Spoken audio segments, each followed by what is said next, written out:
지난 몇 년 동안 남편에 대한 섭섭함이 점점 커지고 미움이 한도 끝도 없이 올라와 내가 이상한 사람인 것 같다고 스스로 생각할 정도였습니다. 남편은 참 착하고 좋은 사람이고 엄청 사랑하는데도 말 한마디, 표정 하나하나가 다 눈에 거슬리고 화가 났습니다. 그러다 보니 싸움이 점점 잦아지고 커져서 최근에는 하루에 한 번씩은 꼭 크게 싸울 정도로 하루하루가 두렵고 불안했습니다. 저 혼자 심리 상담도 받아봤지만 그때뿐이었고 마음속으로 이혼까지 생각할 정도였습니다.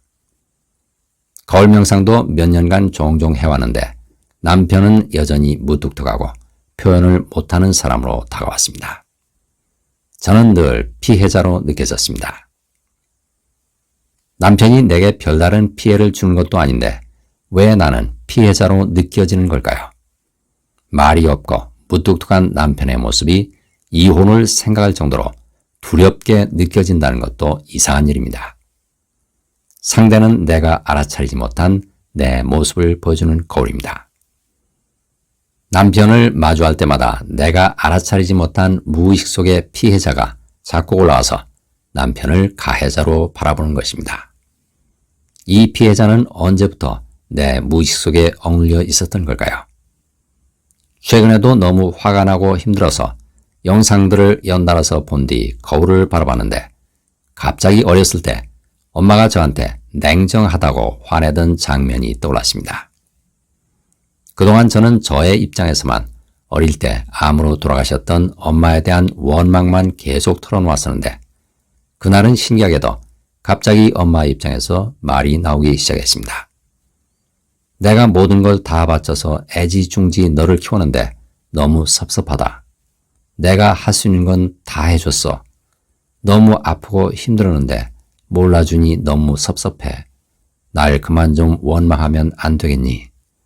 그 말을 듣는 순간 저 자신을 돌아보게 됐습니다.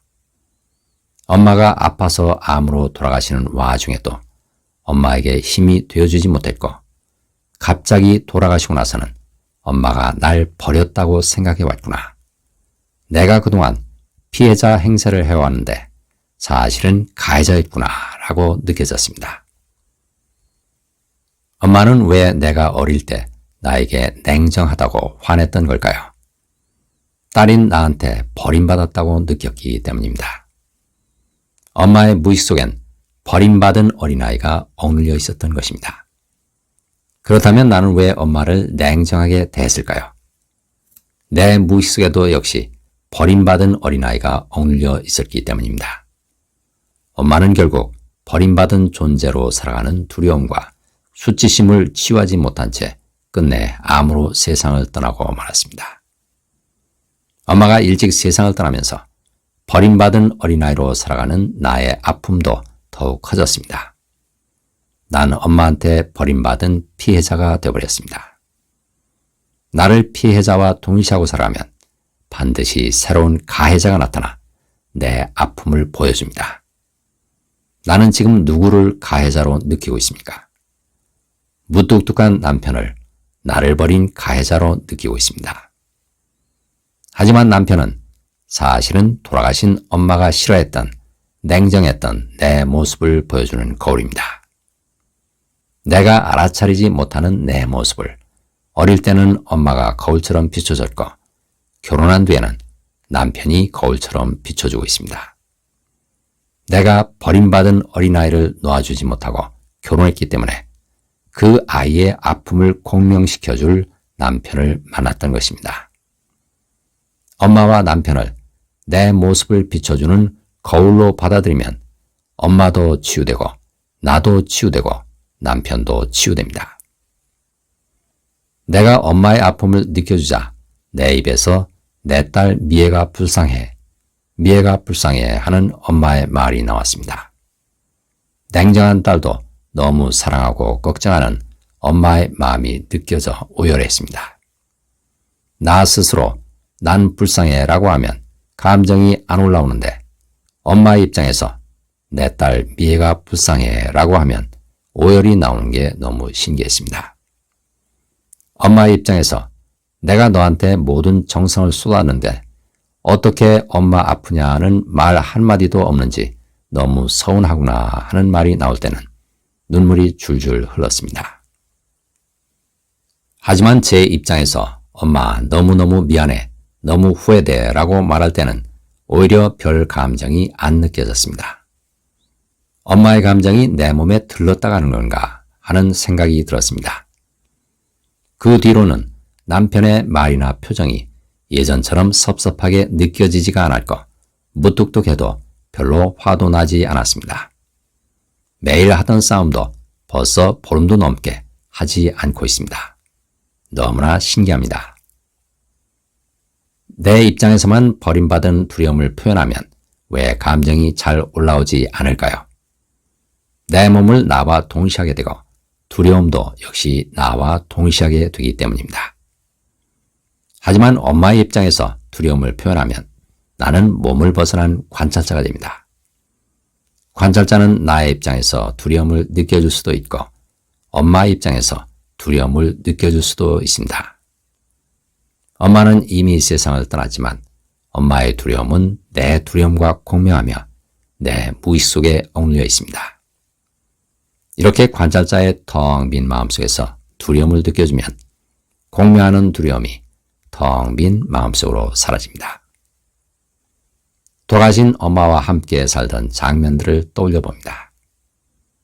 텅 빈 마음속에서 몇 장의 정지된 이미지들이 떠올랐다 사라집니다. 지금까지 살아오면서 남편과 싸우던 장면들을 떠올려 봅니다. 역시 텅 빈 마음속에서 몇 장의 정지된 이미지들이 떠올랐다 사라집니다. 무엇이 만들어내는 이미지들일까요? 텅 빈 마음속에서 떠오르는 생각이 만들어내는 이미지들입니다. 이 이미지들은 왜 텅 빈 마음속에서 떠올랐다 사라지는 걸까요? 텅 빈 마음속에 텅 빈 마음이 아닌 미처리된 감정들이 들어있는지 보여주기 위해 떠올랐다 사라지는 이미지들입니다. 하지만 이렇게 텅 빈 마음속에서 떠올랐다 사라지는 몸이라는 이미지를 붙들고 있으면 나는 텅 빈 마음으로 살아가는 게 아니라 그 이미지에 인격화된 감정들을 투사하는 감정 에너지체들로 살아갑니다. 남편이 퇴근한 뒤 식사 중인 남편의 몸을 찬찬히 살펴봅니다. 육안으로 바라보면 남편은 살아서 움직입니다. 그렇다고 남편의 몸이 실제로 존재하는 걸까요? 그의 몸은 찰나찰나 움직이고 있지만 주의 깊게 살펴보면 사실은 한쪽 면만 보이는 한 장의 이미지라는 사실을 발견하게 됩니다. 남편의 뒤쪽 면은 보이지 않습니다. 남편의 몸은 왜 한쪽 면만 보이는 걸까요? 남편의 몸은 진짜가 아니라 텅 빈 마음속에서 떠오르는 생각대로 움직이는 연속적인 한 장의 이미지이기 때문입니다.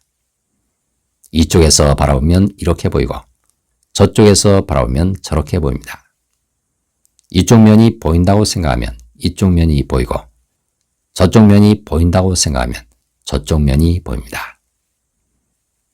나는 홀로그램인 몸이 아니라 홀로그램 몸을 붙들고 홀로그램 세상을 여행하는 텅 빈 마음입니다.